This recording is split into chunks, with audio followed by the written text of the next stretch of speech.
manejo de emergencias toxicológicas 2 semanas, para ir terminando con lo que es la parte de ginecología 2 semanas y pediatría 2 semanas.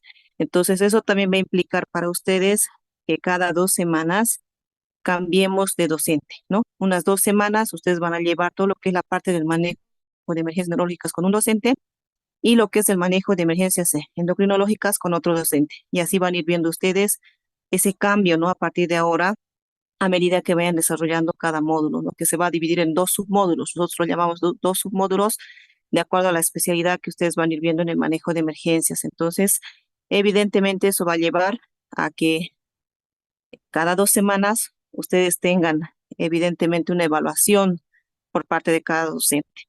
Entonces, cada docente les va a ir evaluando, ¿no? En la parte de neuro, el docente les va a evaluar al finalizar lo que es la última semana, y en la parte de endocrino, el docente les va a evaluar al finalizar lo que es también la segunda semana, y las notas de ambos docentes se van a ir promediando para que ustedes tengan una nota en común, que es lo que va a salir en lo que son las casillas de notas en el sistema Omega. También quería explicarles un poquito con ustedes, hemos acabado el primer módulo y evidentemente hay dudas, ¿verdad? Ya hemos acabado el módulo, qué pasa con nuestras notas, dónde las vemos, cómo vemos, etcétera, etcétera.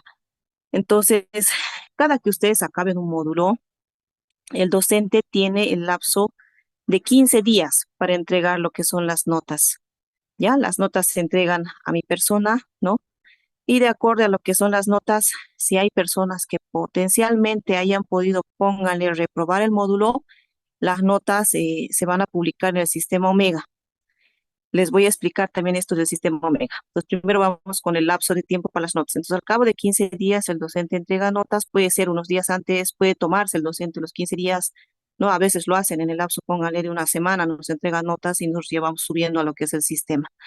Entonces, si hubiese una persona, cualquiera de ustedes que por X motivos ha llegado a reprobar el módulo, tienen derecho ustedes a lo que es el desarrollo de una actividad remedial, o sea, una actividad que les permita intentar recuperar lo que es el módulo.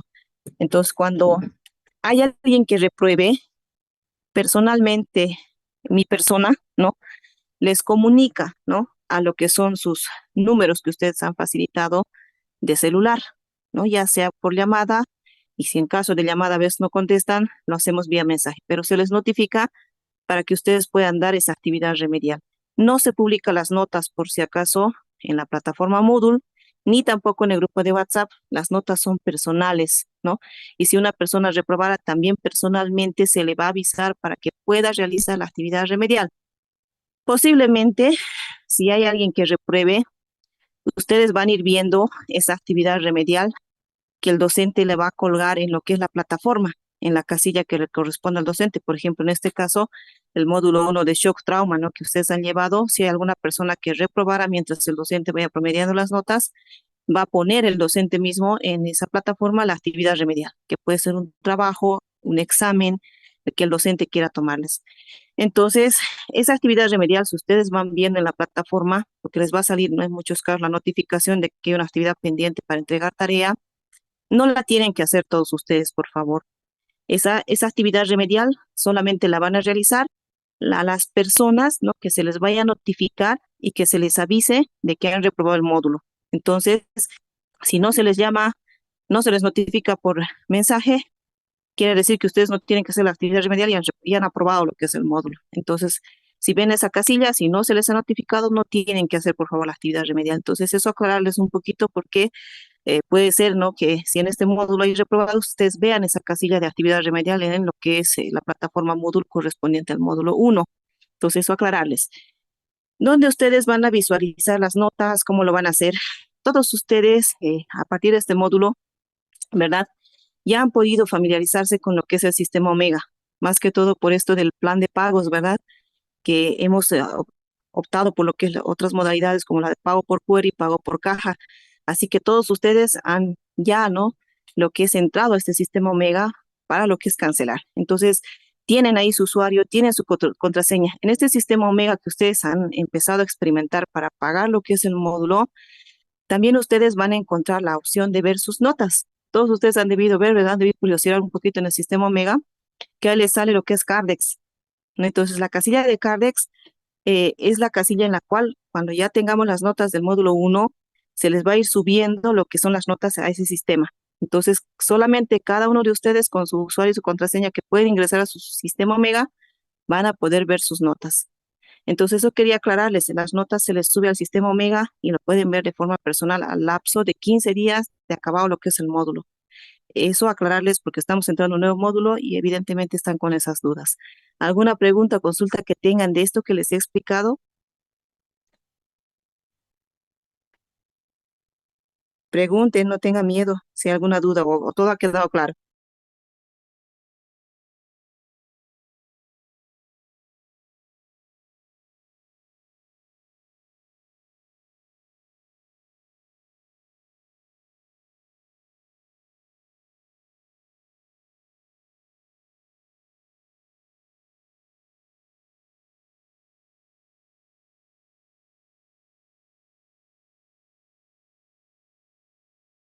Bueno, creo que debe quedar todo claro lo que les he explicado. Entonces, no hay mucha ciencia. Ustedes al ingresar al sistema Omega han debido ver que no es tan difícil el manejo del sistema Omega. Y ahora que lo van a utilizar para cada pago, bueno, van a estar más familiarizados también con el sistema Omega. Entonces, eso quería aclararles antes de poder arrancar con las actividades del módulo, porque evidentemente cada que terminamos el módulo 1 se nos queda esas dudas, ¿no? Como son la parte de las notas, cuánto tiempo tardamos en ver las notas, qué pasa si repruebo, etcétera, etcétera. Entonces, con esas aclaraciones, espero que no les quede dudas y vamos a ir un poquito describiendo los módulos que van a llevar. Este módulo 2, que van a iniciar la parte de neuro y endocrino, juntamente con el módulo 3, ¿no? Que es la parte de emergencias cardiológicas y respiratorias, son módulos netamente virtuales. Entonces van a llevar lo que es los dos módulos en la modalidad virtual. Entonces, como han podido ustedes evidenciar, se les ha pasado un cronograma de los horarios de las clases, ¿no? Y los días que ustedes van a ir llevando las clases virtuales en este módulo. Y lo mismo va a ser para lo que es la parte del módulo 2. Entonces, esos dos módulos que nos siguen, 2 y 3, van a ser módulos virtuales. Ya cuando vayamos pasando al módulo 4 y 5, ya vamos a nuevamente tener actividad práctica, ¿no? En el módulo 4 vamos a tener práctica con lo que es la parte de traumatología y en el módulo 5 vamos a tener una práctica para la parte de lo que es pediatría y vamos a tener también práctica para la parte de ginecología. Entonces, eso aclararles. Entonces, estos dos módulos primeros que vamos a llevar, perdón, segundo y tercer módulo que nos toca son virtuales, así que no van a estar con prácticas. Se les va a pasar también para el módulo 3 lo que es un cronograma de actividades muy similar al que les he pasado ahora para que ustedes puedan ir conectándose para lo que son las sesiones virtuales. Bueno, aclarado todos estos puntos con ustedes que hemos ido viendo, me falta un punto más, que es la parte de evaluación de módulo. Entonces, cada que vamos terminando con ustedes un módulo, al grupo de WhatsApp se les va a ir facilitando lo que es un enlace de evaluación del módulo 1. Estos enlaces que les vamos a facilitar cada que termine un módulo, ¿no? Sobre los 5 módulos, permiten lo que es por parte de ustedes evaluar el desarrollo del módulo, ¿no? Evalúan 3 aspectos, lo que es uno, el módulo, evalúan lo que es la actividad del docente y también evalúan lo que es la parte de su desempeño de ustedes mismos en lo que es el diplomado, ¿no? Una autoevaluación. Entonces, estas evaluaciones que las vamos a ir realizando con ustedes a través de ese enlace que les voy a mandar al grupo de WhatsApp, tienen que hacerlo, por favor, todos ustedes.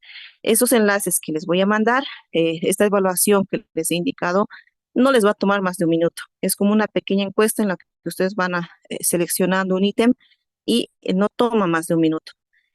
También aclararles que esta evaluación que ustedes van a realizar de cada módulo a medida que vayamos terminando es una evaluación, como se diría, no identificada, o sea, no sale con su nombre y apellido. Entonces ustedes van a poder evaluar, ¿no? Tranquilos el módulo, ¿no? Y mandar lo que es su ítem de respuestas del módulo al enlace que vamos a pasarles. Por favor, rogarles que vayan haciendo una vez que les pasemos el enlace del módulo 1, de la evaluación del módulo 1, por favor, tómense un minutito de su tiempo y vayan haciendo esa evaluación, por favor. Esa evaluación nos sirve a nosotros de mucho para ver cómo va viéndose la percepción por parte de ustedes del módulo que ustedes han llevado y para ir también viendo qué aspectos nosotros debemos mejorar en cada versión del diplomado para que ustedes puedan tener, como se dice, la mejor calidad educativa a nivel del diplomado. Sí, aclararles que en esta parte de las evaluaciones que les vamos a ir pasando, en la parte de evaluación del docente estamos teniendo un poco de problemas con lo que es el software que genera estas evaluaciones. Ya en la otra versión que está en simultáneo con el de ustedes, que es la 10ª versión, eh, cada que el informático me crea la evaluación del módulo que ya va acabando, por ejemplo, en el caso de ustedes el módulo 1, ha estado jalando el nombre del docente de versiones antiguas.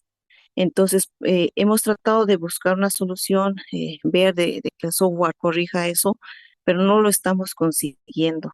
Entonces, en el caso de la 9ª versión, hemos retrasado lo que es estas evaluaciones intentando corregir que le salga el nombre del docente correctamente, pero no se ha podido corregir. Entonces, aclararles, por favor, este punto, que cuando les pase la evaluación de los módulos, ¿no? Que ustedes vayan desarrollando, y cuando ya entren a la parte del docente, hay una casilla que les pide a ustedes escoger el nombre del docente. Entonces, seleccionen el que les salga, por favor, y esta evaluación que ustedes van a hacer, nosotros entregamos unos informes de las evaluaciones del módulo y vamos a hacer el cambio manual al nombre del docente que corresponde. Entonces, pedirles eso, por favor. Entonces, no se sorprendan si les va saliendo en la evaluación que ustedes van a hacer un nombre de un docente distinto. Lamentablemente, este problema con el software no lo estamos pudiendo subsanar. Espero que para las otras evaluaciones de los módulos que les mandemos se vaya solucionando este problema que tenemos. Pero si no, voy a pedirles que por favor hagan la evaluación porque ustedes saben con qué docente han llevado. Nosotros de forma manual, al hacer lo que es el informe, vamos a cambiar los nombres del docente que corresponde. Entonces, con esa aclaración ya no les voy a quitar más tiempo y vamos a ir dando paso a lo que es el desarrollo del módulo. Entonces, para esta primera parte, que vamos a llevar emergencias neurológicas, vamos a tener como su docente nuevamente al doctor Gonzalo Carpio Deza, que lo vamos a ir teniendo como docente en varios módulos, por si acaso, de los módulos que vamos a ir viendo, los submódulos que va a corresponder a varias veces. Entonces, el doctor Carpio, una vez más, ha aceptado la invitación para con ustedes compartir sus conocimientos, en este caso del manejo de emergencias neurológicas. Doctor Carpio, bienvenido. Cuando usted guste, puede empezar.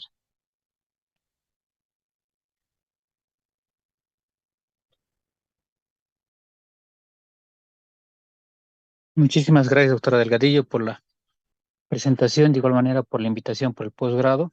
Deme unos minutitos, un segundo y compartimos pantalla. Gracias, doctora. Gracias a usted, doctor.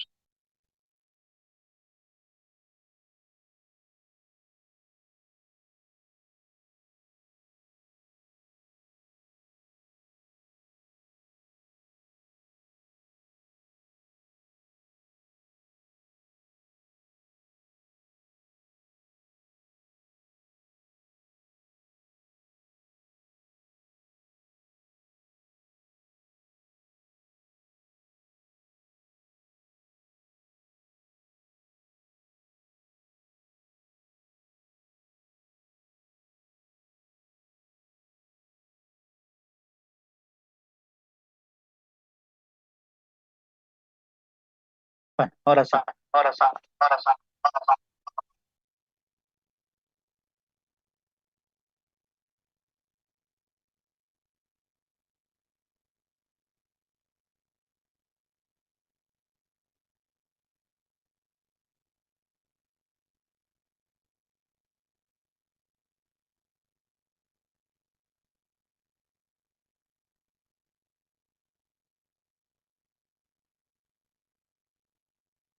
Ya. Bueno, entonces, como bien lo dice la doctora Delgadillo, vamos a llevar ahora un par de módulos que son totalmente virtuales. Y bueno, la hermenéutica va a cambiar un poquito, ¿no?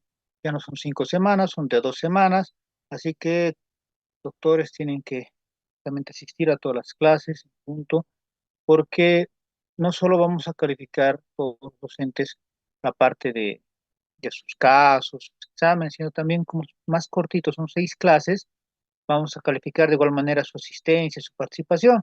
Justamente en mi caso, en esta parte de neuro de 2 semanitas, vamos a ver la asistencia y participación que va a valer un 15% de la nota, ¿ya? Entonces tienen que participar, pregunten, participen cuando se den caso y demás. ¿Ya? Algoritmos, como ustedes alguna vez habrán realizado o han debido estudiar algoritmos, es, por ejemplo, que yo pongo aquí ACV hemorrágico y que pongas como una flechita saliente a este lado, digamos que sea un hematoma epidural, a otro lado subdural, y qué se hace, ¿no? Con flechitas. Opción uno, opción 2, ¿entienden? Eso es un algoritmo. Entonces, cada semana de estas dos, yo les voy a dar una tarea, digamos, ahorita voy a ver de sus asistentes. Digamos que a Amanda, a Ana, a Anabel les dé ACV isquémico, a Carla y además les dé ACV hemorrágico. ¿Entienden? Voy a mandar eso a su grupo de WhatsApp para que vayan viendo de qué van a hacer su algoritmo. Casos clínicos. De igual manera vamos a revisar casos clínicos. ¿Qué vamos a ver de los casos clínicos? Justamente lo que ya han hecho conmigo, ¿no?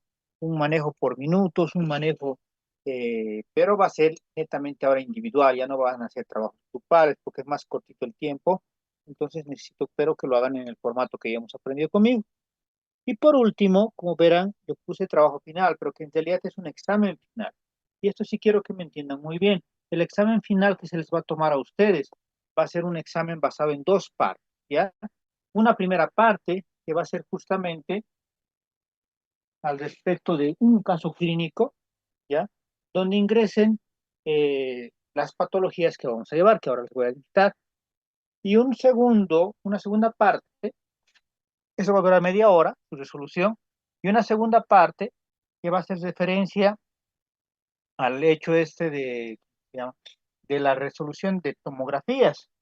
Sé que ustedes me dirán, pero no somos imagenólogos, claro, pero cada día a partir de hoy les voy a empezar dando siempre tomografías, les voy a ir mostrando para que ustedes no me van a dar un diagnóstico, no voy a ser tan quisquilloso para dar que me digan el diagnóstico de la tomografía, pero sí para que me digan qué alteraciones están bien, ¿ya? Entonces, eso también estén atentos cada día porque tienen que estar así, tienen que tener una buena asistencia y desde el inicio siempre voy a usar las tomografías comenzando a partir de hoy día.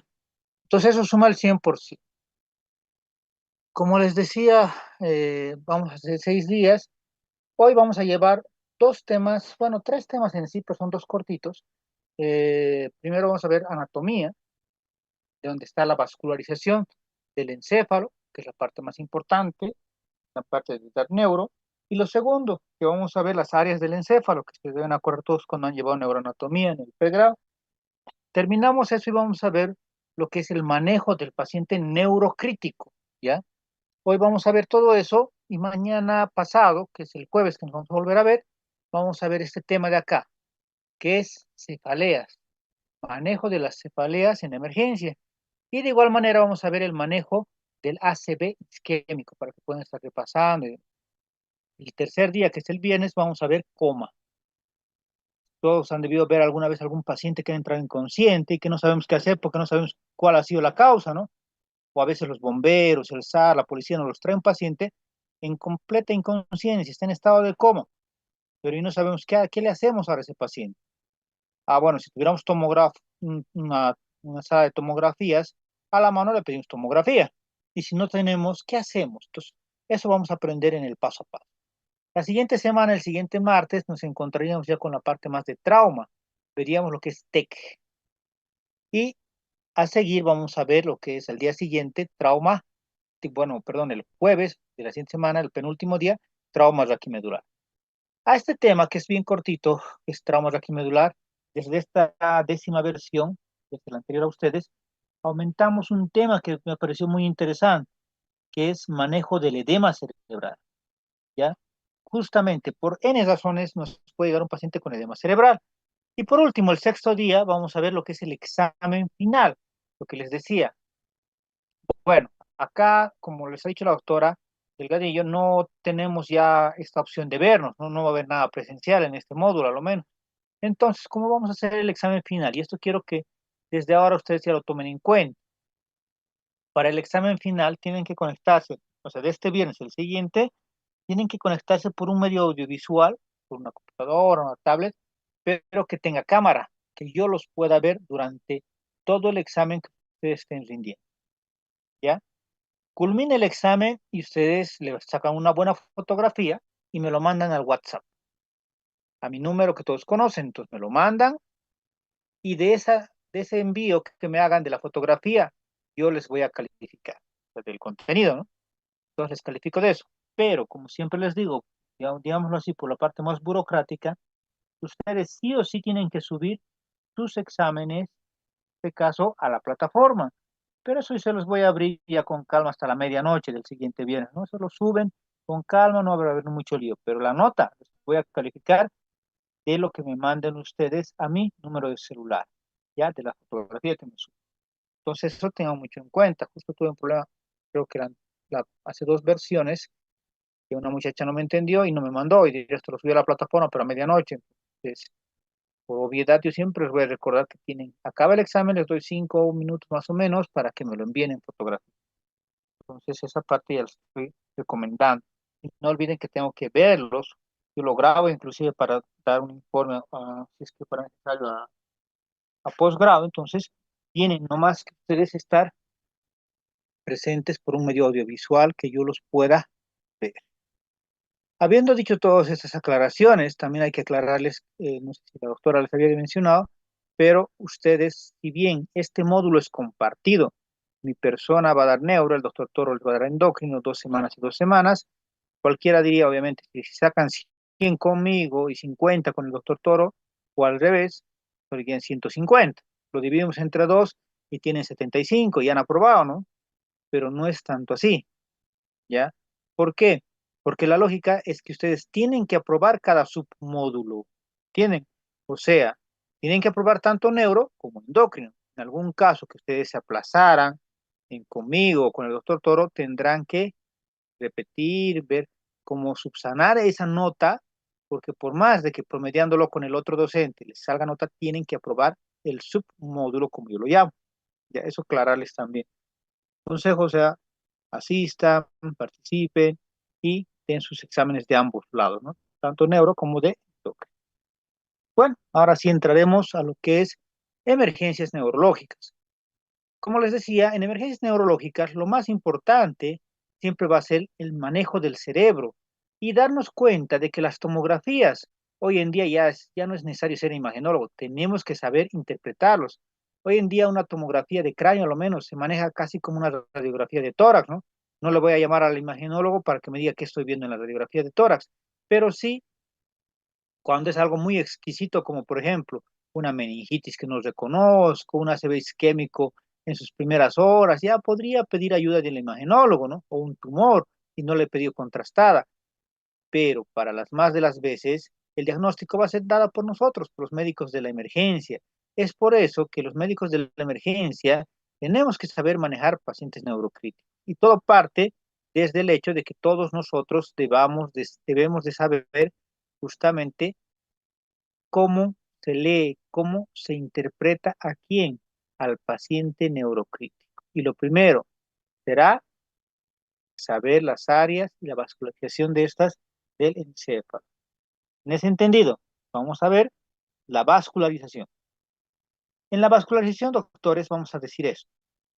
La vascularización más importante o más grande que tenemos del cerebro va a ser siempre por lo que es el polígono de Willis, ¿no? ¿Se acuerdan que a algunos de ustedes les tocó un caso clínico donde hablaba de un aneurisma? Ahora me van a entender por qué el aneurisma se da más en la comunicante anterior. Todo parte, si se acuerdan, la neuroanatomía de dos arterias, ¿no?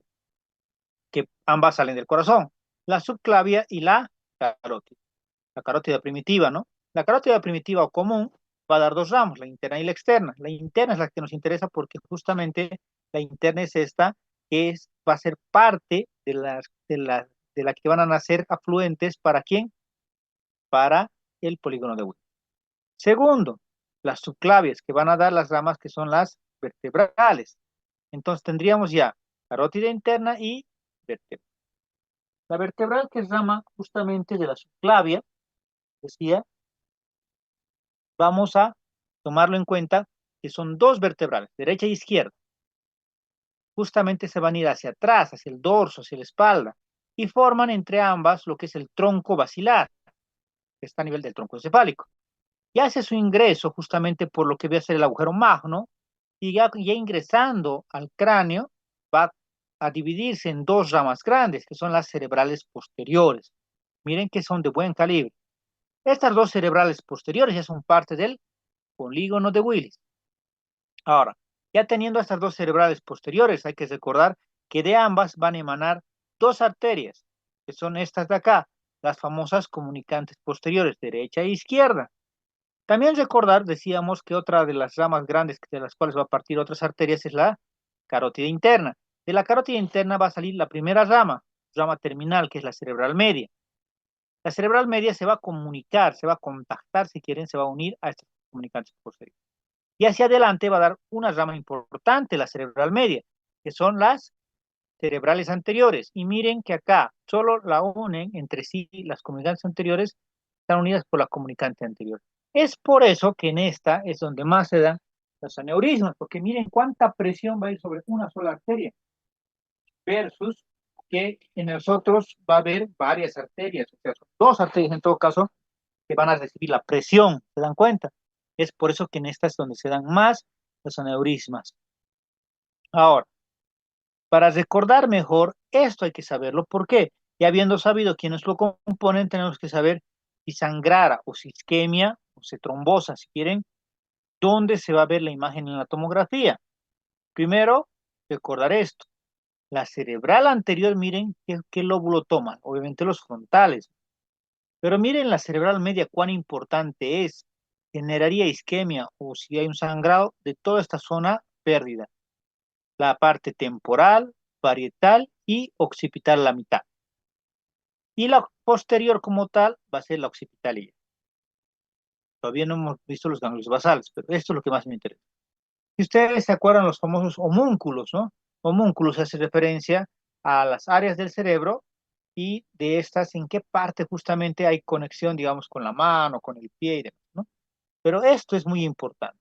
También es importante recordarles, doctores, que quiero que siempre tengan en su cabeza presente que sea un ACV hemorrágico o sea un ACV isquémico, pero ustedes lo que van a ver siempre va a ser edema alrededor de esta lesión. O sea, si está sangrando, alrededor hay edema. Si está trombosado, isquemiado, alrededor hay edema. ¿Ya? De igual manera, si tú dejas que haya edema en esta zona y no le das tratamiento, va a matar a todo. Todo va a comenzar por una pequeña zona, está sangrando o está trombosada. No le das tratamiento porque no sabes qué hacer, entonces todo esto se va a isquemiar, todito se va a morir, toda esta zona amarilla. Pero no se va a quedar contento ahí, sino que con el pasar de las horas, como no le estás dando tratamiento, como hemos dicho que alrededor de la lesión hay edema, el edema va a destruir las otras dos zonas. Entonces en horas vas a tener destruido todo el cerebro, todo el hemisferio. Entonces no es nomás no darle tratamiento al paciente. Yo puedo estar en Punata, en Totor, en Morochata y decir fácilmente, pero que lo vea mañana el neurólogo. Claro, lo va a ver el neurólogo, pero ya tiene una lesión que es irreversible. Entonces, acá sí es importante la prevención tanto secundaria como terciaria. Obviamente, prevención primaria no hacemos en neuro. Porque ¿qué sería la prevención primaria? De que yo vaya, ponga carteles en todo lado y diga, no se choquen, no beban si van a conducir, ¿entienden? O, qué sé yo, hágase controles por neuro, hágase tomografías cada año. No lo voy a hacer, no es mi intuición, pero sí la prevención secundaria, que ya cuando he tenido la lesión, que no haya complicaciones posteriores. Y en las áreas encefálicas entra justamente estas áreas que hemos dicho se van a necrosar. Las más importantes vamos a recordarlas. Si se acuerdan, el área 312 que es la parte sensitiva, el área 4 que es la parte motora, el área 6 que es la premotora, el área 41, 42 y 22 que es el área de Wernicke, que es donde se intercalan, si quiere, donde se relacionan, mejor dicho, lo que es la audición, lo que yo percibo por la audición, lo que yo analizo, integro y respondo, ¿no? La parte occipital, donde están las áreas 17, 18 y 19, donde está toda la parte de la visión, pero también hay un área importante que siempre les hago recuerdo. ¿Por qué? Todos los médicos con los que hayan rotado en emergencias, les doy mi cabeza que les han dicho en su momento de que tenían ustedes que avisarle si es que el paciente se deprimía, si es que el Glasgow iba bajando, ¿no? Siempre nos dicen eso. perfecto, sí es algo bueno, pero también no es lo único. ¿Por qué? Porque lo que yo veo en el día a día cuando veo médicos atendiendo emergencias, se olvidan de que también funciona a la inversa. O sea, no solo se asusten si el paciente se va durmiendo, se va deprimiendo, su Glasgow va bajando. También asústense y tienen que referirlo al paciente y a la inversa. Llega, aunque esté o no esté en estado etílico, pero llega después de un accidente y tú lo empiezas a atender, todo normal, el paciente te colabora, está hablando contigo, te cuenta todo, están charlando, tú le suturas y demás. Y en unos segundos que pasa, empieza a volverse irritante, empieza a querer golpearte, empieza a insultarte y demás, a pelearse, a destrozar todo. Y tú puedes decir, no, está ebria, mátenlo, es lo típico aquí en Bolivia. Y no te das cuenta de que lo que puede estar pasando en las más de las veces es una lesión acá, en la parte frontal, donde están las áreas 10, 11 y 12, que justamente son las áreas llamadas del relacionamiento, que te ayudan a relacionarte con el medio ambiente. Y si hay algo, es obvio que esta va a generarte esa complicación, ¿no? Empiezo a irritarme. ¿Y tú qué vas a hacer? Me sacas una tomografía y van a ver que hay un hematoma epidural o hay múltiples contusiones ese nivel. Pues vean cuán importante había sido reconocer aquello. Y así de manera corta hemos acabado con esta parte de anatomía. Ahora, denme un segundo, vamos a cambiar de diapositiva. Vamos a ver esta parte del manejo, ¿ya? Pues vean lo importante que había sido saber anatomía, porque tenemos que aprender a reconocer en la... ¿ya? Esta parte que les voy a dar a continuación va a servirles para también empezar a hacer sus casos cuando les dé, porque tienen que saber qué le voy a dar a un paciente neurocrítico, ¿ya? Y vamos a comenzar, perdón, diciendo de que el paciente neurocrítico es de los más complicados que les va a llegar a la guardia, ¿ya? Uno. Segundo, que no solo son complicados, sino que también hay una importancia muy, muy importante, valga la redundancia, al recordar de que como el cerebro controla casi todo, pero acuérdense que el cerebro controla dos glándulas que generan alteraciones del azúcar, por lo cual el paciente neurocrítico va a estar entre hiper e hipoglicemia y normoglicemia. Entonces va a estar todo el día cambiando entre subir, bajar, quedarse no bajar. ¿Por qué? Lo que si se acuerdan, hay inervaciones hacia el páncreas. El páncreas y en sus islotes de Langerhans tiene a quienes, a las células alfa y a las células beta. De igual manera, tenemos nosotros, ¿qué cosa? A las mismas inervaciones que van a ir a la glándula suprarrenal, que inervan justamente la parte del cortisol, y por lógica igual hay alteración entonces mediante este de la azúcar. Pues dense cuenta todo lo que va a repercutir una lesión del sistema nervioso. También va a repercutir en la temperatura. Los neurocríticos están entre hipotermia y fiebre.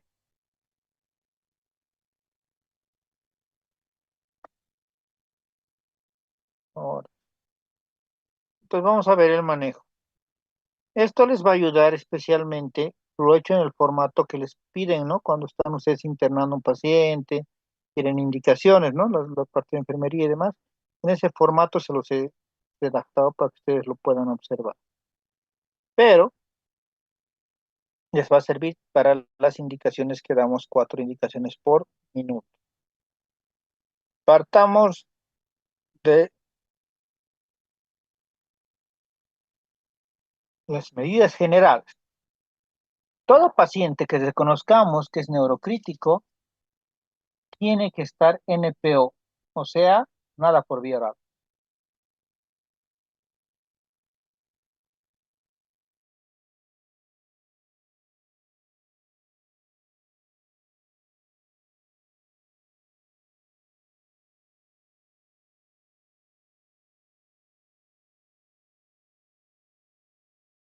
¿Ya? Nada por vía oral. De igual manera, estos pacientes tenemos que vaciarles el estómago, mucho más si no lo estamos intubando todavía. Y aunque los intubemos, si se acuerdan, siempre les digo, la segunda medida después de intubar es vacíen el estómago. Obviamente aquí la decisión la van a tomar ustedes. Si hay trauma facial o TEC, sonda orogástrica. Si no hubiera aquello, y es un ACV isquémico y demás, sonda nasogástrica. Esto de acá se los puse en rojo por lo siguiente. Lo primero que siempre les enseño desde el marco de la auditoría o la parte legal es que el control de los signos vitales y el control general por enfermería literalmente va de la siguiente manera. Primero que no significa el CSB, el CGE, nada. Por más de que ustedes hayan aprendido de esa manera, es pura flojera, literalmente, y cuando estén metidos en un problema legal, el juez ni les va a creer que significa eso porque no hay cómo demostrar que CSB significa control de signos vitales. Bueno, después de aquello, ya habiendo anotado, te dice cuáles tienes que anotar. Hasta es legal. Yo digo, control de signos vitales, pero ¿cuál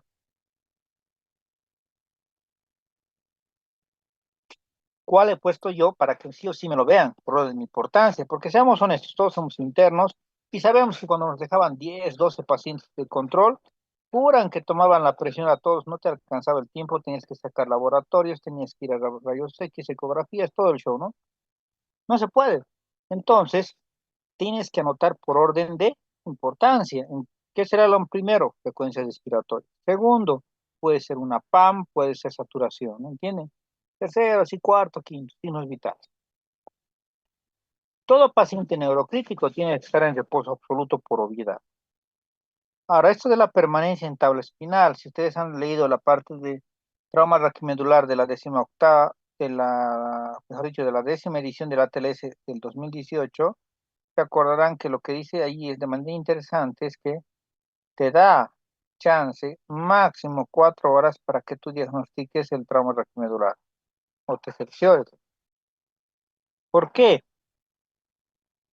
Porque a partir de las 4 horas se te va a complicar el paciente con las famosas úlceras por presión o úlceras de cúbito. Por eso no lo puedo tener tanto tiempo en tabla espinal. El famoso aseo bucal con clorexidina, lo han debido escuchar bastante en terapia intensiva, pero también en todo neurocrítico, aunque esté en emergencia o en salas generales, tenemos que tener aquello.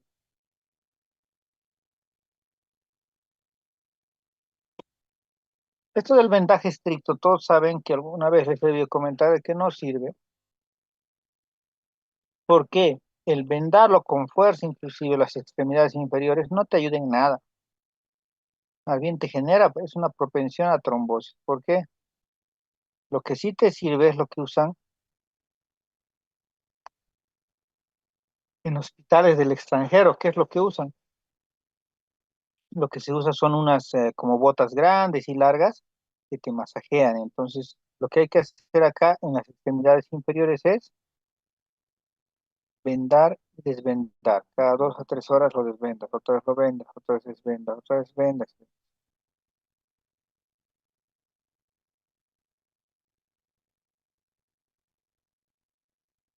En el control neurológico, acuérdense que el control neurológico sería el reflejo pupilar, Glasgow y la escala de Ford. Repasen la escala de Ford que ya les he mencionado alguna vez, porque eso vamos a usar bastante.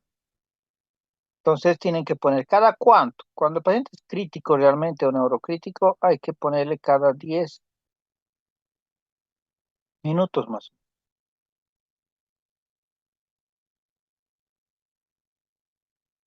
Las medidas de control de la temperatura, les dije que sí o sí va a variar su temperatura este paciente. El oxígeno es re importante acordarse de que el edema cerebral, recuerdan, ahorita yo les golpeo en su brazo, se va a hinchar, se va a inflamar, ¿no?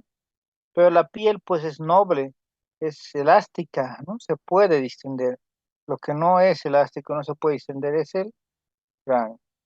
Puesto la famosa doctrina de Monroe Kelly, donde indica aquello, donde indica justamente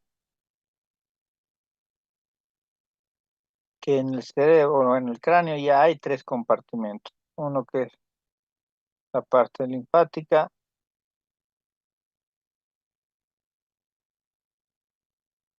mejor dicho, la parte del líquido cefalorraquídeo, otro que son los vasos sanguíneos y el tercero que es el cerebro. Entonces, la doctrina de Monroe Kelly te dice, si aparte de estas tres cosas aumenta algo más, ácido isquémico, ácido hemorrágico, tumores y demás, por obviedad va a comprimir a los otros y va a haber más complicaciones. Ahora, A ese edema cerebral que también se le suma a estas complicaciones, hay que darle tratamiento y a eso va el oxígeno. No importa que sature 100, yo les digo a los residentes, de igual manera ustedes tienen que ponerle oxígeno entre 1 a 2 litros por minuto, siempre. No puedes dejar de ponerle oxígeno, poner la cabecera alta, 45 grados. Entonces eso es lo importante, lo trascendental en la parte del manejo de oxígeno. Por obviedad, si el paciente requiere oxígeno, ya saben ustedes que lo vamos a dar, sea por puntas nasales o por mascarilla, pero hay que darle oxígeno. Lo ideal sería por mascarillas con reservorio, pero ustedes mismos saben que muchas de las veces o las más de las veces no hay pues aquello. Todos ya quisiéramos, pero en realidad no hay.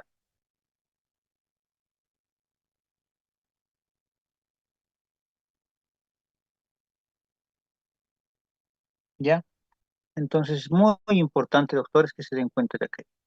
La intubación ahora, perdón, aquí. El oxígeno húmedo por mascarilla con reservorio, con relación parcial y alistar equipo de intubación orotraqueal. Eso es importante. Quienes reconozcas de igual manera, si bien en tu momento no era necesario que intubes, pero reconocer que ese paciente va a acabar siendo intubado,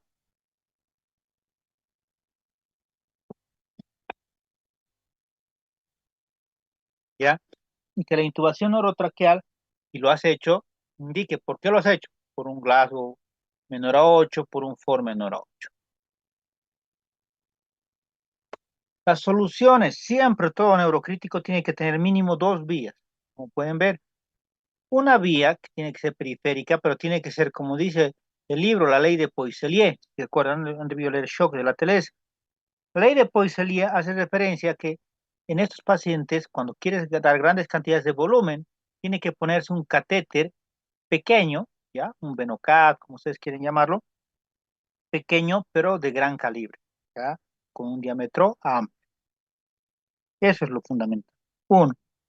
Segundo, tendrás que poner una vía por la cual puedo poner aminas. Por eso dice venotomía o vía central. Y así de esa manera garantizarnos que estamos listos para cualquier suceso. Ahora, por la primera vía, como es la ley de Poisselier, y es una vía muy de buen calibre, que entra a chorro, por ahí vamos a poner cargas. Segundo, por ahí vamos a transfundir. ¿Por qué transfundimos por esa y no por la vía central como algunos quieren hacer? Porque quiero que se den cuenta, siempre les digo, que el glóbulo rojo como tal tiene un tiempo de vida de 120 días. Como vive 120 días, doctores, lo que tienen que ustedes darse cuenta es de que si vive 120 días, no todos han nacido el mismo día, me refiero a sus glóbulos rojos. Entonces, cuando esté entrando por una vía central que apenas mide 1 milímetro de diámetro, al golpearse contra la vía central, van a morir muchos. Entonces, lo que te conviene entrar con un flujo bueno por un lugar más amplio, o sea, ley de Poisson. Pues aquí les puse luego un concentrado de glóbulos rojos pasar en 3 horas. Se puede pasar cuando no es emergencia, emergencia, en 3 a 4 horas el glóbulo rojo. Si fuera una emergencia, lo diluimos un poco con solución fisiológica y con jeringa, alguna vez han de ver, lo pasamos súper rápido.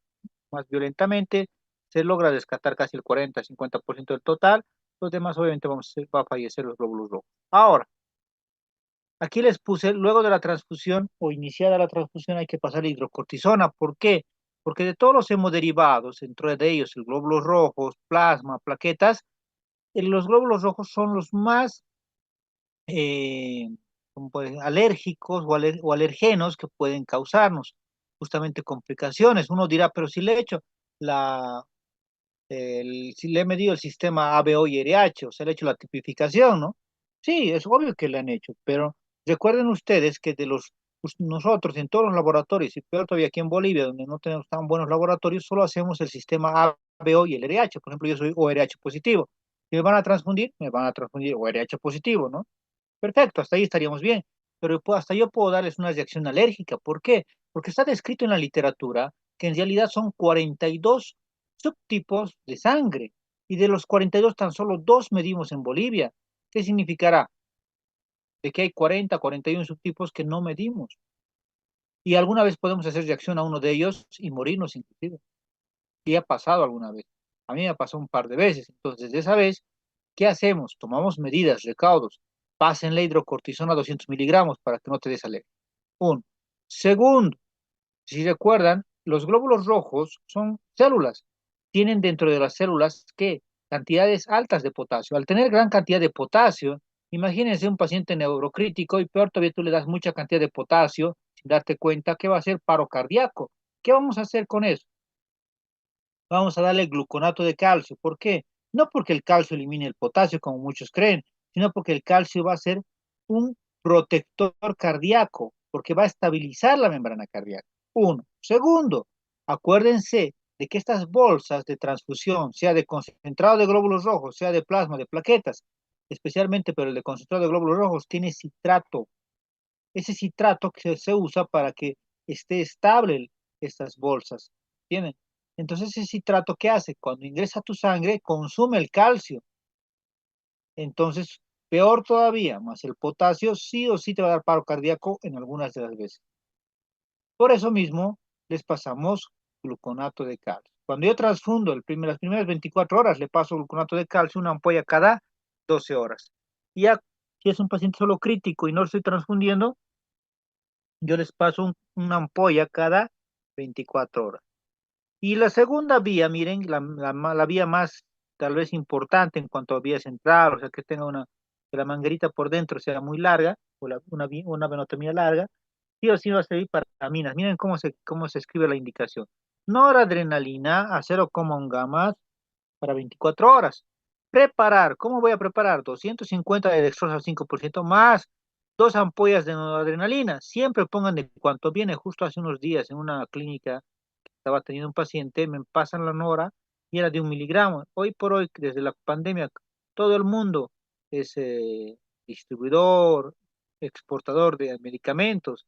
Van a ver que hay marcas chinas, hindús, que traen nora de 1 miligramo. No sé para qué, pero traen así. Tienen que leer o anotar bien.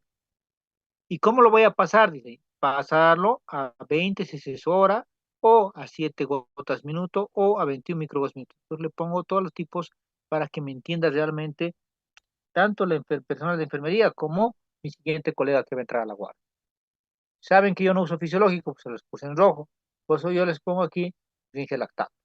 Para cargas y otro le pongo por si necesitara pasar potasio, sulfato de magnesio. ¿Qué les dije? Que va a hacer alteraciones en su temperatura y va a haber alteraciones en su azúcar. Entonces pónganle dextrosa. No que esté ya goteando, pero sí que ya esté colgado ahí y en caso de que tenga una glicemia menor a 70, que empiece el goteo. Medicamentos. Yo siempre les digo que si preguntase cuál es el antibiótico que entra en su totalidad al sistema nervioso central, cuál va a ser su respuesta. La respuesta va a ser cloranfenicol, pero el cloranfenicol causa pancitopenia, tampoco voy a darle a cualquier paciente, solo si fuera muy necesario. ¿Qué vamos a dar? Ceftriaxona, porque necesito una cefalosporina de tercera, por el hecho mismo de que el paciente ya está en emergencia, que hay gérmenes y demás, y además que está demostrado en múltiples estudios que la ceftriaxona verdaderamente es un antibiótico que se usa de esta manera. Tan solo el 25, algunos libros dicen hasta el 30% penetra la barrera hematoencefálica. Está perfecto, penetra la barrera hematoencefálica. Y ese otro 70% nos va a servir para las lesiones de piel y demás que tenga el paciente, ¿no? 1 gramo cada dos. Metronidazol, ¿cuándo se usa? Cuando ustedes en la tomografía encuentren que haya neumoencéfalo, o sea que haya aire que ha entrado al cráneo, usen metronidazol. Tetanol, si bien hay guías muy básicas, yo diría, casi absurdas, que te dicen que si tú o tu paciente ha sido vacunado las 5 dosis que se da para el tétano, ya no tienes que poner nada. Falso.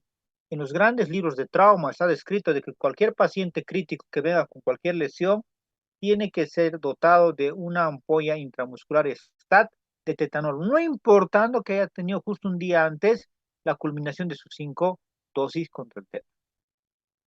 Ahora acá, los famosos gastroprotectores. Todos sabemos que estos pacientes neurocríticos por el estrés y demás son propensos a tener las famosas úlceras de Cushing, ¿se acuerdan?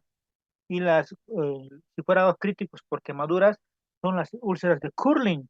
Pero acá, literalmente, si bien me interesa aquello, pero mucho ojo, Acuérdense que estos pacientes, al igual que el infarto agudo de miocardio, el ácido isquémico, son pacientes que hay que dar prevención secundaria y terciaria para que no vuelva a tener otro trombo.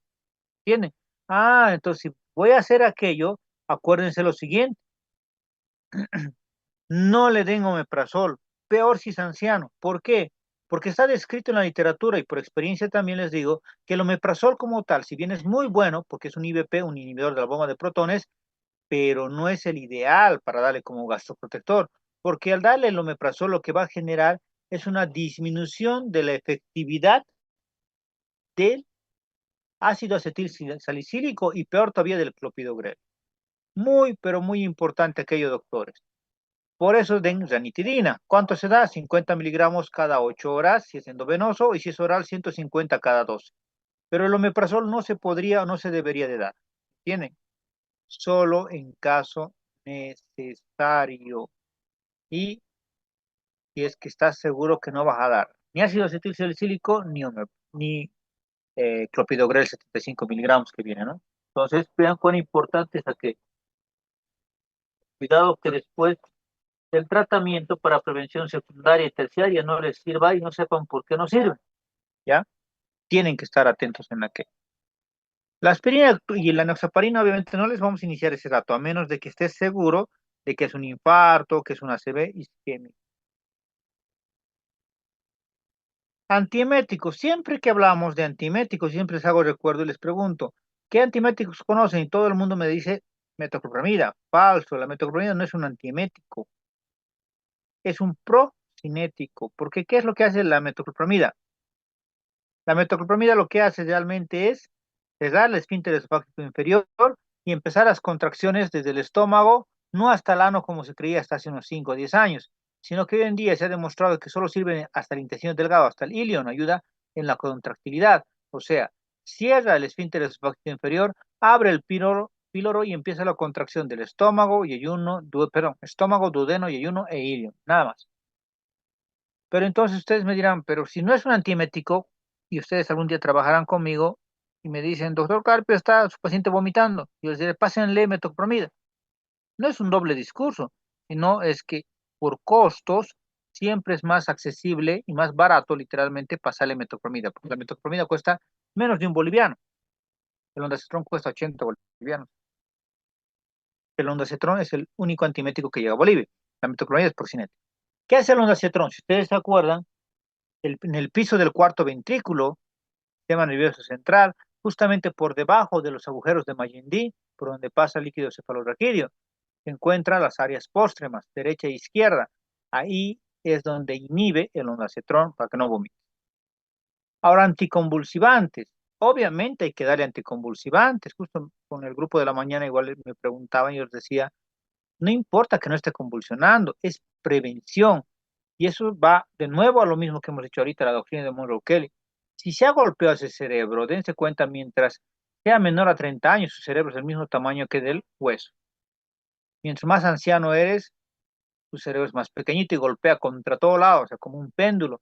Va a golpear contra todo lado, va a haber múltiples lesiones. Esas lesiones, si bien no te están causando ahorita convulsiones, pero cualquier momento te va a causar y cuando te cause, va a ser peor. Entonces hay que dejarle hidantina, que es el más básico de todos, viene de 100 miligramos el comprimido, muélanlo y pásenle 8 a 10 comprimidos y luego un comprimido cada 8 horas. Fenitoína es ideal, pero la fenitoína es buena, viene de 1 gramo, pero es cara y no hay en todo lado. Entonces, si lo consiguen, ahí está el formato como se lo da, pero siempre de rescate tengan diazepam y cuidado que me hagan como otros médicos cuando yo veo está convulsionando el paciente y dicen, no, no le toquen, esperen a que deje de convulsionar y lo vamos a tratar. Es lo más absurdo que escucho. ¿Por qué? Mientras está convulsionando, su cerebro está golpeando contra todo lado. ¿Qué hay que hacer rato cuando ves convulsionar? Diazepam. Si no está con vía, perfecto, dale en su muslo, en su glúteo, en su deltoides, pero tienes que hacer que deje de convulsionar.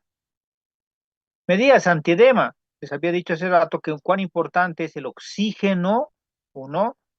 Por más que sature 100, pónganle oxígeno porque la saturación por encima de lo normal del oxígeno va a generarte disminución del edema. Uno. Segundo, además de esa disminución del edema, ¿qué es lo que hay que hacer o qué vamos a hacer para la disminución del edema? que el paciente esté en posición semifowler o Fowler. Y tercero, ya usar medidas antiedema drogas, entre ellas la solución hipertónica, la que les enseñé, ¿se acuerdan? 70 miliequivalentes de natrium, o sea, de cloruro de sodio, más o diluido en 80 cc de solución fisiológica, convirtiendo esa solución fisiológica del 0,9% al 3%. Y se puede dar hasta cada 4 horas, es algo muy bueno. El manitol como tal, muchos me dirán, pero denle manitol. No den manitol a menos que la presión sea buena. Si la presión es muy baja, le das manitol, lo mataste. ¿Cómo se da? Igual que los coloides, 300 de carga y luego 100 cada 6 o cada 8 si es joven y si es anciano 50. Analgésicos, obviamente hay que darle un analgésico a este paciente.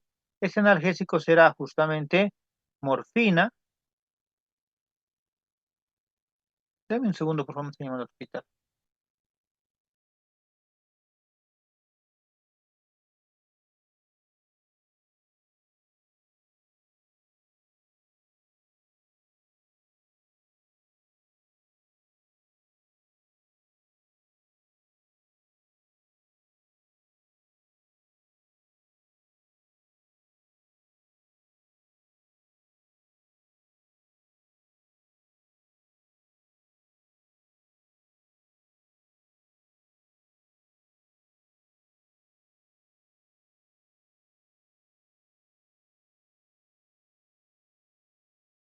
Nada, disculpa. Entonces, analgésicos, ¿qué le vamos a dar a estos pacientes? Morfina es una buena opción, pero no siempre vamos a tenerlo a la mano. 3 miligramos es con lo que comenzamos. Y ya cuando necesita más morfina porque está con mucho dolor, se puede pasar de 10, 15 o 20 miligramos. Pero vamos subiendo de esa manera. Pero siempre diluido. Se diluye en 20 cc de solución fisiológica y se pasa en 15 minutos. No menos. Va a vomitar y además tiene N complicaciones la morfina, si recuerda. Así que no lo den por dar. Si ustedes me dicen otro analgésico, tramadol no le den. Por si acaso, jamás le den tramadol a un neurocrítico. ¿Por qué? El tramadol, si lo pasas muy rápido, va a generar emesis, va a vomitar y se va a broncoaspirar. Segundo, el tramadol, si lo pasas muy rápido, igual te choquea. Imagínense que está con shock neurogénico, no lo vas a sacar. Ketorol, me dirán algunos, no doy ketorol en críticos. ¿Por qué? Porque el ketorol es un AINE dextrógiro, que significa que te va a generar tanto gastritis como furia renal. Ketoprofeno podría ser, viene de 100 miligramos endovenoso y de 150 y 200 miligramos vía oral. Es levógiro, no te va a causar ni gastritis ni infuria renal. La dipirona, me dirán algunos, el famoso metamizol, no es bueno porque te causa neuropatía crónica de por vida. El paracetamol es muy buena opción, 1 gramo cada 6 horas se puede. Entonces vean que eso es lo que podemos hacer.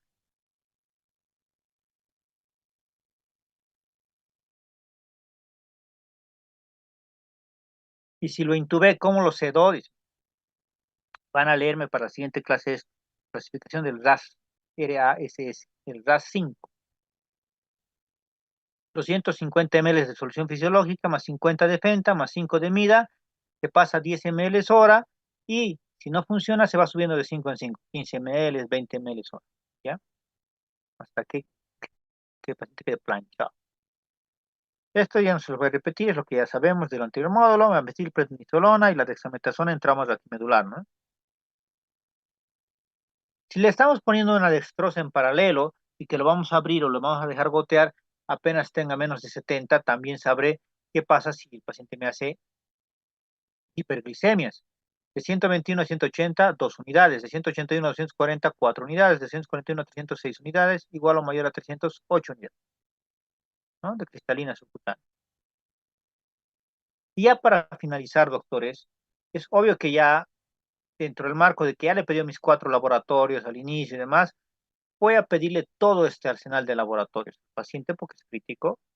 Y nunca olviden que todo paciente que sea ACV isquémico o ACV concluso que todavía no tiene tomografía, tómenlo como ACV isquémico y pídanle el electrocardiograma. Si hay trombos en el cerebro, es obvio que hay trombos en el corazón, a la inversa. Si ha venido por infarto agudo de miocardio, tómenle tomografía de su cerebro. ¿Por qué? Porque si te ha hecho trombos en el corazón, es obvio que te va a hacer trombos o te ha hecho trombos en el cerebro. ¿Ya?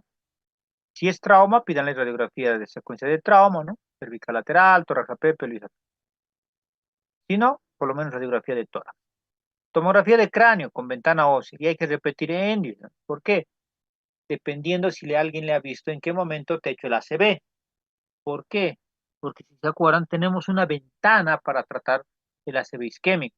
Si ahorita me lo traen un paciente, no saben a qué hora se ha puesto mal, qué sé yo, tal vez una hora, le saco la tomografía y no hay nada, la tomografía, ¿qué significa? Que tengo esa ventana, todavía sigo en la ventana para darle antifibrinolíticos, puedo darle tecneplase, alteplase o RTPA, pero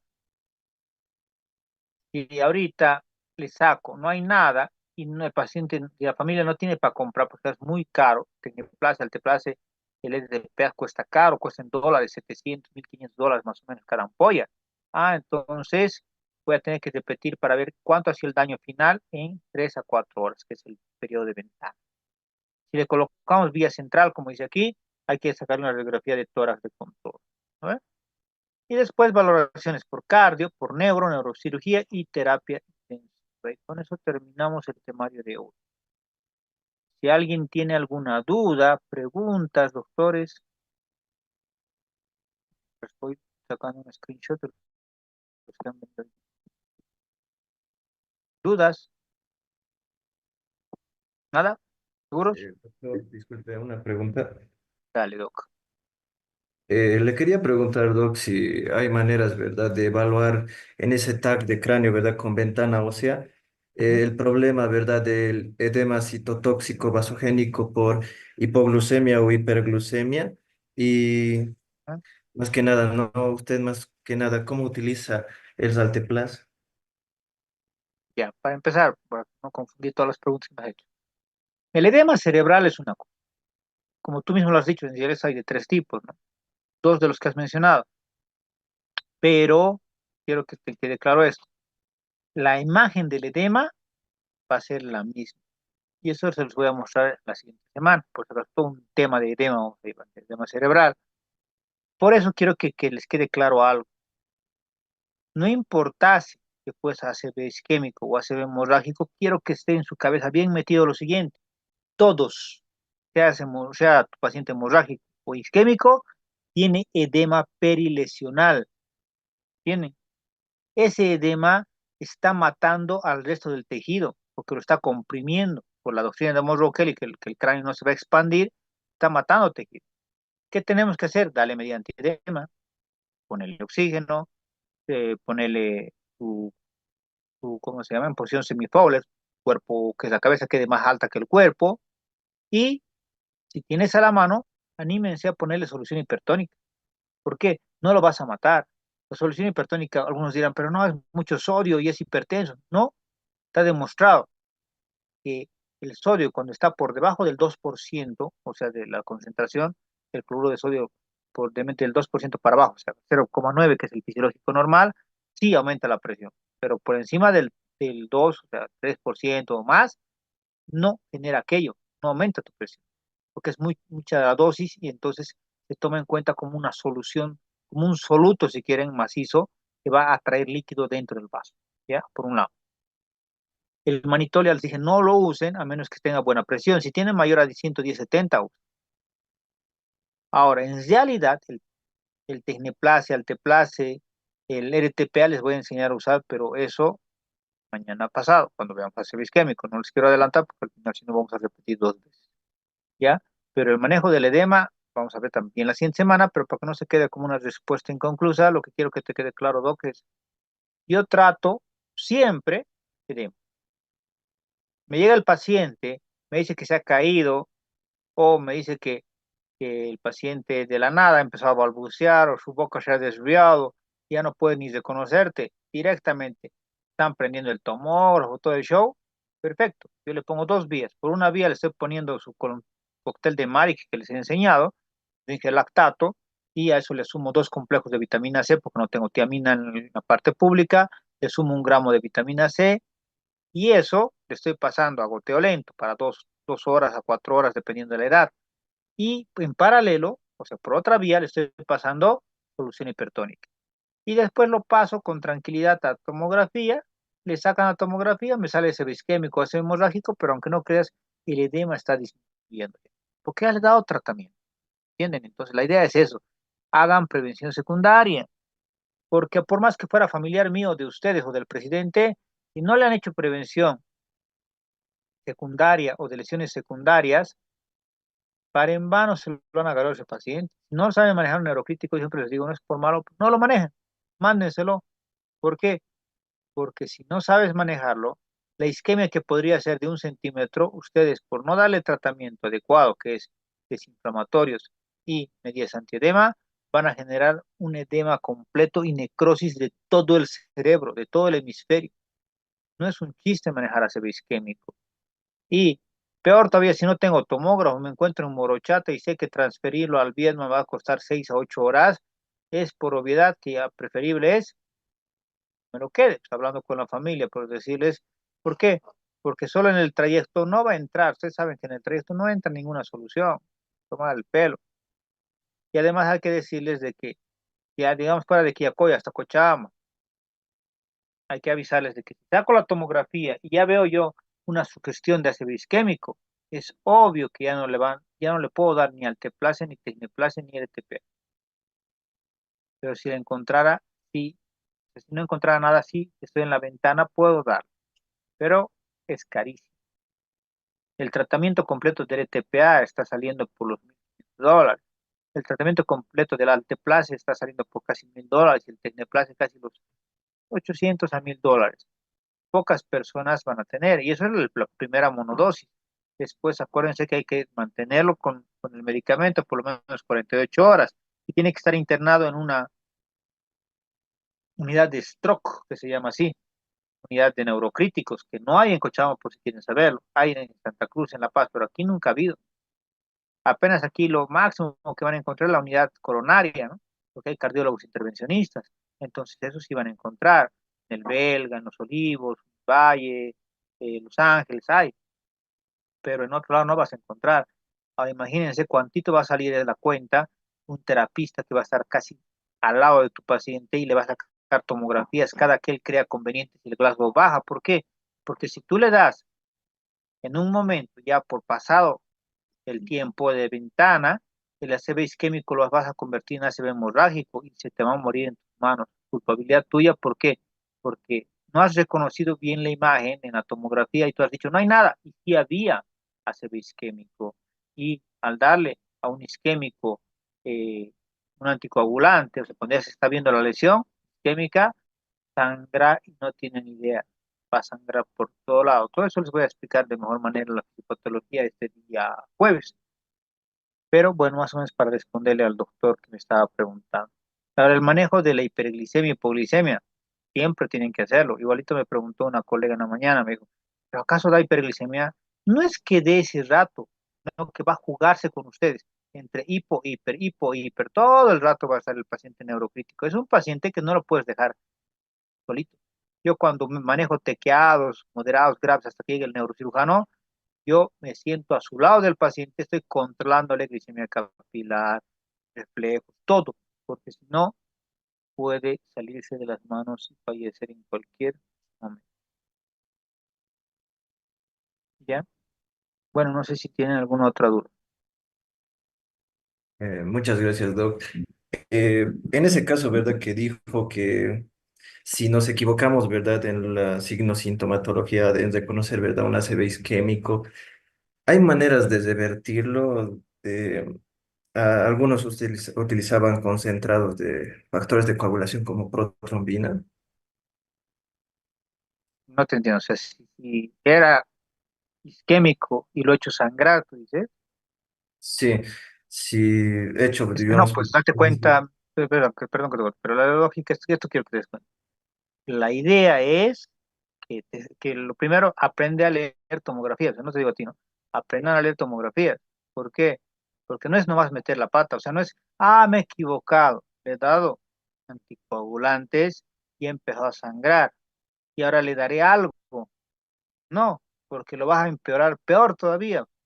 Literalmente, ¿qué es lo que harías si es que te empecé a sangrar un isquémico porque tú has metido la pata? Tiene que entrar al quirófano. Y lo más seguro es muerte en más del 70-80%. Tú le vas a querer dar algo, y en ese algo entra factores de coagulación, plasma, ácido tranexámico, vitamina K, lo que tú me digas, vas a generarle a la inversa ya también. O sea, quiero que te des cuenta, no existe un antídoto para el RTPA, para el Tecneplasia y el Altiplano. No existe. No es como darle heparina. Yo le doy heparina sódica y se me pasa la mano, igual empieza a sangrar. ¿Qué hago? Le doy sulfato de protamina, porque es un antídoto directo. O sea, te pongo y paró el accionar de la heparina. Pero así no existe para el alteplasia, tecneplasia o RTPA. No existe. Va a seguir sangrando y además lo vas a agravar. ¿Por qué? Porque otras zonas, ¿ya? Otras zonas de su cuerpo van a empezar a coagularse. Entonces, no es nomás jugarte, le daré este anticoagulante, no, le me he pasado la mano, le daré este otro que más bien coagula. Entre que coagule y no coagule, tu paciente va a haber zonas que te van a coagular de verdad y vas a tener problemas. Mira, justo tengo un paciente hace días que he operado y eso ha pasado cuando lo han mal manejado, colegas, y le han pasado demasiado vitamina K, tranexámico y ha hecho un coágulo en la vena cava inferior. A ver, trátamelo eso. ¿Qué le vas a hacer? No hay forma, porque si tú le das ahí y digamos tú crees, no, le daría anticoagulantes, claro, yo también te diría, dale enoxaparina, pero por tu mala suerte no se ha destruido todo el trombo que está en una vena cava inferior. ¿Qué vas a hacer? Ese trombo se va a ir, te va a hacer un TEP masivo y murió tu paciente por hacerte al capo de darle, no, se me ha pasado la mano en ácido tranexámico, ahora le daré algo que destruya el coágulo. No es así. Está muy mal la idea que me planteas, porque no vas a poder controlar, no estás ahí, no estás viendo si está destruyendo por su totalidad el coágulo. Y a la inversa, si está sangrando y tú quieres que coagule, tampoco vas a poder garantizar de que solo ese lugarcito va a coagular. Tú sabes de que solo al movimiento, yo te estoy moviendo y estás crítico, solo donde he puesto mis manos son lugares que yo he lesionado vasos vasos pequeños. Entonces es obvio que si yo te doy algo que coagule, esos lugares lo he lesionado. Va a soltar trombos hacia todo lado pequeñitos que acá ni tú estás viendo ni yo lo voy a ver. Pero por mala suerte es un crítico. Lo vas a volver más crítico y no vas a saber por qué se te ha puesto peor. Entonces no existe eso que tú me planteas de darle algo solo porque me fue. No, la idea aquí en Neurocríticos es vean la tomografía, eso van a aprender conmigo el jueves, vean bien la tomografía, tienen que aprender a reconocer. Como ustedes son jóvenes, les falta todavía la experiencia, es obvio que lo que yo he hecho a su edad, la veo la tomografía, bueno, la veía cuando era joven, lo veía la tomografía, dudaba algo y le mostraba a otros colegas, y le mostraba a un tercer colega, a un cuarto, a un quinto colega, y entre cinco visiones diferentes veíamos, sí, aquí parece que hay isquemia, en modo, terminó. Es por eso que en ACV isquémico en Bolivia no usamos tanto Tecneplasia, Alteplasia ni TPA, porque sería tomarnos el pelo. Si ahorita tú me dices que te ha llegado un ACV isquémico a tu emergencia, ¿cómo me podrías tú garantizar de que ha pasado las 3 horas que dice el libro? ¿Cómo sabrías? Nunca vas a saber en Bolivia, porque aquí llamas a una ambulancia y no va a llegar pues, en el tiempo adecuado. Versus Estados Unidos, España, Brasil mismo, Chile, donde yo llamo a la ambulancia y la ambulancia estaba en 5 minutos. Y en 5 minutos ya está en una unidad de stroke o en una unidad de neurocrítico, si quieres, o una unidad coronaria. Entonces, ahí sí puedo yo usar estas alternativas, porque si no, de nada te va a servir, porque por si quieren saberlo, en países como el nuestro, usar Tecneplasia, Alteplasia, RTPA, tan solo está demostrado que mejora entre el 5 al 14% de los pacientes. No es que te va a mejorar al 100%. ¿Por qué? Porque como les vuelvo a repetir, nunca vas a estar seguro cuánto tiempo ha pasado. Porque si se acuerdan, tendrían que hacerle varios scores, como el de Cincinnati, y decir, mira, ahorita, justo en este minuto, a las 15:33 que yo tengo en mi reloj, justo ahorita ha tenido la primera clínica. Y desde aquí cuento. Llamo a la ambulancia, llega en 5 minutos. 15:38 ha llegado la ambulancia. En 10 minutos máximo está en la unidad de stroke. 20 minutos y ya tengo la primera tomografía, no hay nada, perfecto, estoy seguro de los tiempos y le doy alteplase, tecneplase o RTPA. Le he salvado la vida. Y no va a mejorar al 100% tampoco, pero por lo menos un 80% de que va a tener su movilidad y demás, no va a haber complicaciones. Pero en Bolivia ni siquiera vive la gente adulta mayor con propios familiares. Yo llego a la casa, qué sé yo, de mi bisabuelo ahorita y le veo botado en el suelo. Ni siquiera sabría decirte a qué hora se ha puesto mal. Yo calculo, hace una hora creo que he venido y estaba bien. Creo que he venido hace una hora. Más que llama a la ambulancia va a tardar casi media hora, una hora en llegar. Más que le lleve a un hospital y que esté solo un médico que no sabe leer tomografías y no quiere pedirme una tomografía, ya ha pasado 3 horas. Hasta que vaya a un hospital donde hay un neuro o un internista o un cirujano o uno de ustedes que ya van a saber leer, entonces ya pasó 3, 4 horas, ¿ya para qué? Ya perdió su oportunidad. A él, por eso les vuelvo a repetir, aquí si bien les voy a enseñar a usar, pero la única manera de usar, doctores, aunque fuera familiar de ustedes, es estar 100% seguros del tiempo transcurrido desde el primer signo neurológico hasta ahorita que lo estoy viendo. Por eso yo te reniego cuando llega un paciente neurocrítico y el internista, o sea, el clínico está peleándose conmigo o con el cirujano para saber quién se va a hacer cargo. No interesa quién se haga cargo, la idea es tomografía, pero ya. Pongo solución hipertónica, les vuelvo a repetir, y lo mando a tomografía. Sale la tomografía, perfecto. Veo, reviso minuciosamente, me llevo mi tiempo, unos 5 o 10 minutos viendo cada imagen, hasta que veo que no hay rastros de ACV isquémico, voy a la familia, le hablo y le digo, miren, doctor, bueno, señores, aparentemente, nunca puedo estar 100% seguro, aparentemente no hay daño estructural, no hay isquemia. Así que, si ustedes quieren, se lo llevan a una clínica privada donde tenga terapista, tenga todo a la mano, tomógrafo 24 horas, y si se animan, más o menos, yo siempre les digo, cuesta entre $1,000 a $3,000 el primer día de tratamiento y después va a costar el doble o el triple cada día, los siguientes 3 días. Y eso hay que sumar que el terapista te va a cobrar unos $2,000 a $3,000 porque va a estar ahí al lado de tu paciente. La clínica te va a cobrar por día una cosa de $5,000 porque va a usar N drogas.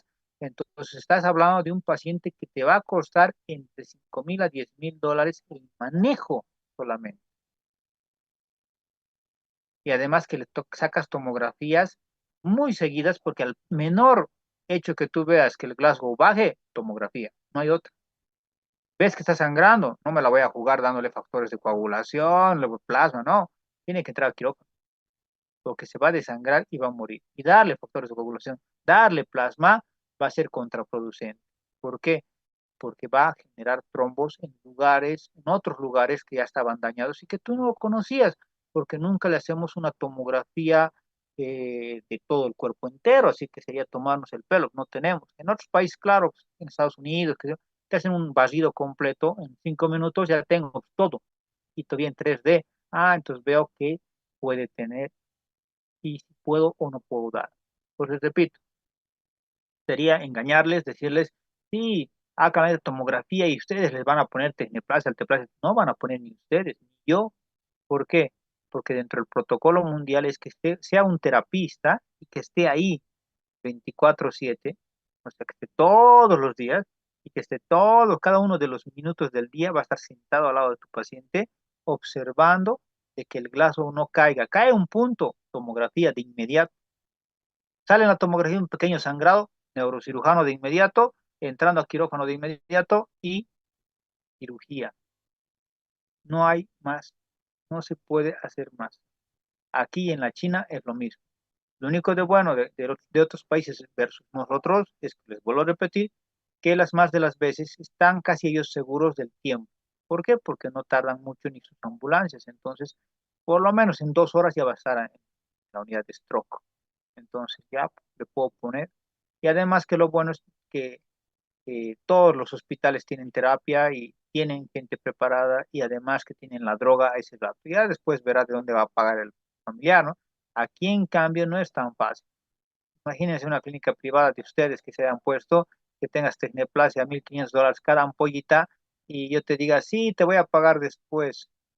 Nadie en su sano juicio en Bolivia es tan altruista como para decirte, ya te presto esta ampolla de $1,500 y a ver cuándo me lo pagas. No va a pasar eso. Y además que, como les digo, las más de las veces es prevención secundaria. Yo por eso hablo con la familia, casi nadie quiere pagar tanta cantidad, entonces, ¿qué voy a hacer? Tampoco le voy a decir, ah, no, que se friegue y que no le voy a dar nada. ¿Qué les doy? Les doy solución hipertónica, les pongo una vía central, les bajo una adrenalina dosis baja y le empiezo a dar manitol. ¿Para qué? Para hacer prevención secundaria. ¿Va a haber isquemia? Sí, perfecto, va a haber. No les voy a engañar, voy a decir, no va a haber isquemia, sí, a engañarles. Va a haber isquemia, pero con el tratamiento adecuado antiedema voy a generar que la isquemia del 100% que iba a ser apenas llegará al 10%. Va a salir con algún grado de parálisis, de flacidez, pero va a tener casi el 80-90% de movilidad versus que no le haga nada y que se quede con casi el 100% de inmovilidad. Eso sí quiero que lo entiendan muy claro. En ACV isquémico, todo han tratado hasta el día de hoy. Yo mismo, desde que tengo su edad, ustedes, desde años que veo pacientes con ACV isquémico, todo han tratado. Pero como les digo, Bolivia sería mentirnos, no funcionará jamás. ¿Por qué? Porque no tenemos a la mano un buen sistema de salud que verdaderamente se lo lleve al paciente en todo momento y que le haga todo. ¿Ya? Bueno, ahora sí, os dejo, repasen ácido isquémico, repasen cefaleas, vemos este día jueves, ¿ya, doctores?